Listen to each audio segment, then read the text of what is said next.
अस्सलामु अलैकुम वरहमतुल्लाहि वबरकातुह। दोस्तों, इस वीडियो को मुकम्मल देखिएगा। शैतान चाहे लाख सुस्ती दिलाए, लेकिन अगर आप इस वीडियो को मुकम्मल देखेंगे तो इंशाअल्लाह मालूमात का एक बहुत ही अनमोल ख़जाना आपके हाथ आएगा। आज हम बात करेंगे कि नज़र की कमज़ोरी के आखिर असबाब क्या हैं और इनका इलाज क्या है। आज के ज़माने में नज़र की कमज़ोरी की शिकायत बहुत ज़्यादा है, जिसकी बुनियादी वजह उसके असबाब की ज़्यादती है। लिहाजा नज़र की कमज़ोरी के इलाज से पहले उसके असबाब तलाश करके उन्हें दूर करना इस मर्ज़ के इलाज से कहीं ज़्यादा ज़रूरी है। नज़र की कमज़ोरी के असबाब में चंद असबाब मैं ज़िक्र करता चलूँ। नंबर 1, मुतालिया करने का गलत अंदाज, यानी कि बुक रीडिंग का गलत अंदाज। नज़र की कमज़ोरी का एक सबब मुतालिया करने का गलत अंदाज है। मसलन पैदल चलते, गाड़ी में सफ़र करते और लेटे लेटे मुतालिया करना। यूं ही दौरान मुतालिया काफ़ी देर तक किताब वगैरह में नज़र जमाए रखने से भी आँखों पर बोझ पड़ता है और नज़र कमज़ोर होती है। लिहाजा मुताले के दौरान वक्फे से आँखों को किताब से हटाकर इधर उधर हरकत दी जाए। जिस तरह दीगर आज़ा यानी हाथ पाँव वगैरह थक जाते हैं और हम उन्हें हरकत यानी मूवमेंट देकर या वर्जिश वगैरह के ज़रिए बाहम आराम पहुंचाते हैं, यही मामला आँखों का भी है। आज़ा को हरकत देना एक फितरी निज़ाम है। यही वजह है कि छोटे बच्चे अक्सर कूदते और फुदकते रहते हैं। उन्हें लाख डांटते रहें मगर वो चैन से नहीं बैठते, और ये हरकत यानी मूवमेंट इनके लिए ज़रूरी भी है, क्योंकि अगर वो बिला हिस्सो हरकत एक ही जगह बैठे रहें तो उनकी हड्डियों के नाजुक जोड़ सब के सब सील होकर हाथ पांव बेकार हो जाएंगे। लिहाजा उन्हें उछल कूदने से रोकना नुकसानदेह है और निज़ाम फितरत के खिलाफ है। यूं ही बाज़ जानवरों मसलन बकरी के बच्चों को भी बहुत ज़्यादा हरकत की ज़रूरत होती है। यही वजह है कि वो पैदा होते ही फुदकने लगते हैं। लिहाजा हमें कुदरती निज़ाम को बरकरार रखते हुए आँखों और दीगर आज़ा को हरकत देते रहना चाहिए। इसके लिए पैदल चलना बहुत ज़्यादा मुफीद है। नज़र की कमज़ोरी का दूसरा सबब कम या बहुत ज़्यादा तेज़ रोशनी में मुतालिया करना है। नज़र की कमज़ोरी का एक सबब कम या ज़रूरत से ज़्यादा तेज़ रोशनी या गलत सिमत यानी डायरेक्शन से आने वाली रोशनी में मुतालिया करना भी है कि इससे बिनाई मुतासिर होती है। लिहाजा मुतालिया करते वक्त इस बात का ख्याल रखें कि रोशनी ऊपर से या उल्टी तरफ यानी ऑपोजिट साइड से आए, कि इस तरह आंखों पर जोर कम पड़ेगा और इन्हें सहूलत रहेगी। लाइट लगाने का भी यही असूल है कि छत में लगाई जाए कि इससे खूब रोशनी होती है। पहले लोग लालटेन जंजीर से बांधकर छत से नीचे लटका दिया करते थे और कमरे में चारों तरफ खूब रोशनी हो जाती थी, लेकिन आजकल जब लाइट्स लगाई जाती हैं तो छत पर लगाने की बजाय दीवारों पर लगाई जाती हैं, जिससे रोशनी कम होती है। लिहाजा दीवारों पर लगाने की बजाय छत पर लगाई जाए। और रंग बिरंगी लाइटों में मुतालिया करने की बजाय आपको नेचुरल लाइट के अंदर मुतालिया करना चाहिए, क्योंकि इससे आंखों पर बोझ बहुत कम पड़ता है। नज़र की कमज़ोरी का तीसरा सबब यह है कि हम गर्दो गुबार और गाड़ियों के धुएं से खुद को बचा नहीं पाते। इसके मुज़िर असरात से बचने के लिए आंखों को धोते रहना ज़रूरी है। इसका बेहतरीन हल वक्तन फ़वक्तन वज़ू कर लेना है। किसी यूरोपियन डॉक्टर ने एक मकाला में लिखा जिसका नाम था आई वाटर एंड हेल्थ। इस मकाला में उसने इस बात पर जोर दिया कि अपनी आंखों को दिन में कई बार धोते रहो, वरना खतरनाक बीमारियों से दो चार होना पड़ेगा।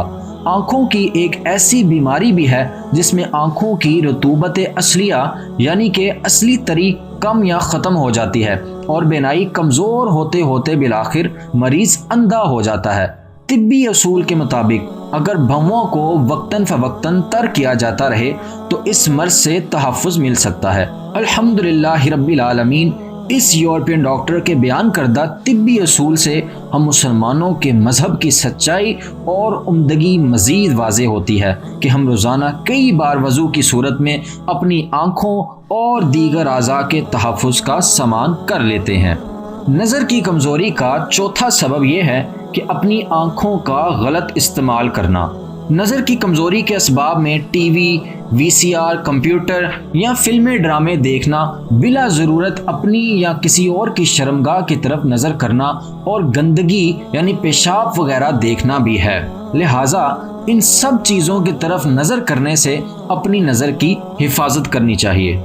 نظر کی کمزوری کا 5واں سبب عمر کی زیادتی بھی ہے۔ جب انسان بوڑھا ہو جاتا ہے تو اس کے اعضاء کمزور ہو جاتے ہیں۔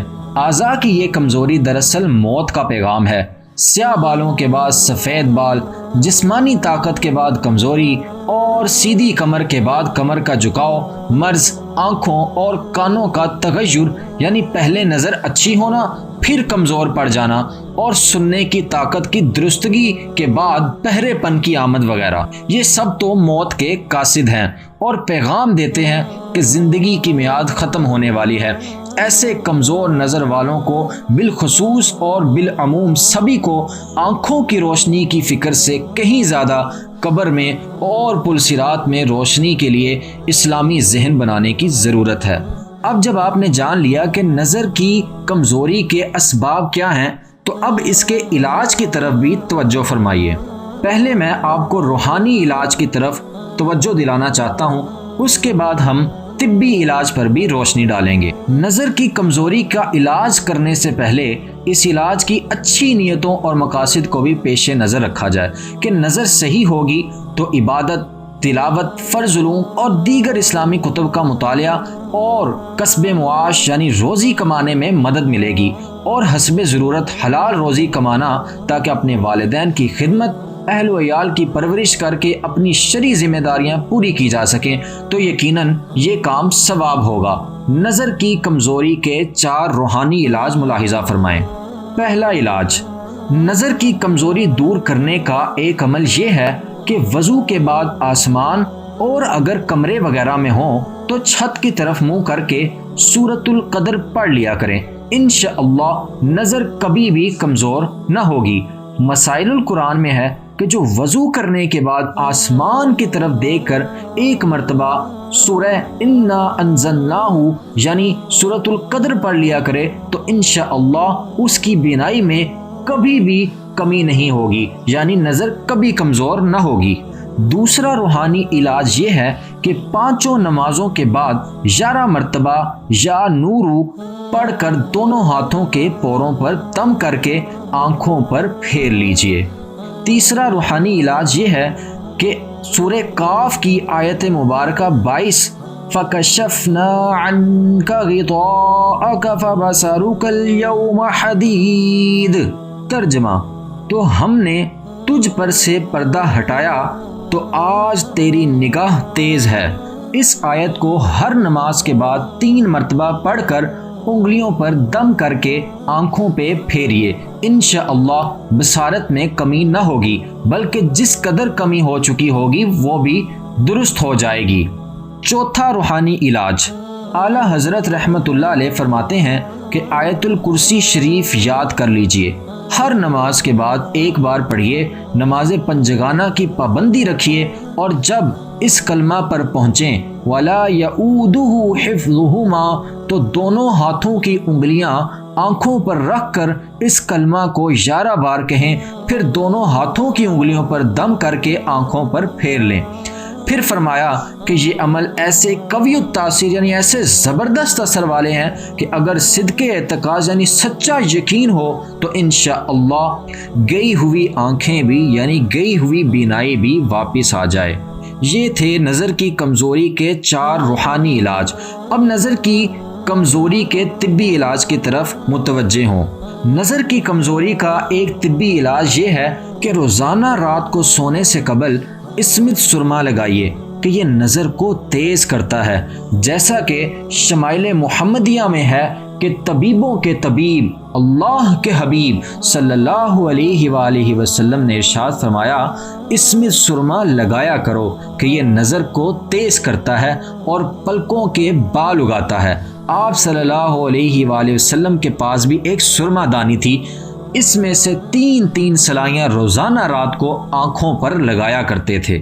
نظر کی کمزوری کا دوسرا طبی علاج یہ ہے کہ اگر خالص شہد میسر ہو تو سوتے وقت اس کی سلائی آنکھوں میں لگا لیجئے کہ یہ آنکھوں کے لیے بہت مفید اور بہترین سرما ہے۔ اس کے استعمال سے انشاءاللہ نظر کی کمزوری کے علاوہ دیگر امراض سے بھی نجات مل جائے گی۔ اگر آپ کو ہماری ویڈیو پسند آئی ہو تو لائک ضرور کیجیے گا اور کمنٹ ضرور کیجیے اور اپنے دوستوں کے ساتھ شیئر ضرور کیجیے گا، اور ہمارے یوٹیوب چینل صوفیزم آفیشیل کو سبسکرائب کرنا مت بھولیے گا۔ شکریہ۔